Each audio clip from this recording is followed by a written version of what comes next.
This segment of the presentation is how I actually begin the presentation. When I go into the home, I make a little bit of small talk, maybe ask some questions like about allergies, breathing issues, odor issues, things like that, because I'd like to get to know the customer just a little bit. I bring in 3 items. I usually bring in my light to show dust in the person's home. I bring in my presentation book, and I bring in obviously the Rainmate with the fragrances. Okay, I use the presentation book, and this is really important. Some of you can ad-lib it. I tend not to. I like to stay on track of what I want to say and how I want to say it, and the presentation book really does help me stay in that. So I'm here, Mr. and Mrs. Jones, for 4 reasons.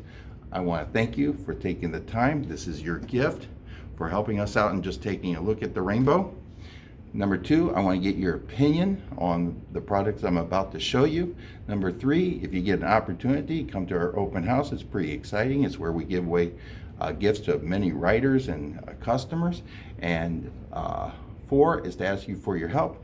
And that's just like you're getting this, we're going to give you the opportunity to get more of these if needed or necessary. Okay, so let's go ahead and get started.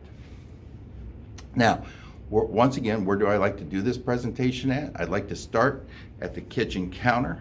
I do not like to go into their living room. I want to leave this area. I leave the Rainmate running.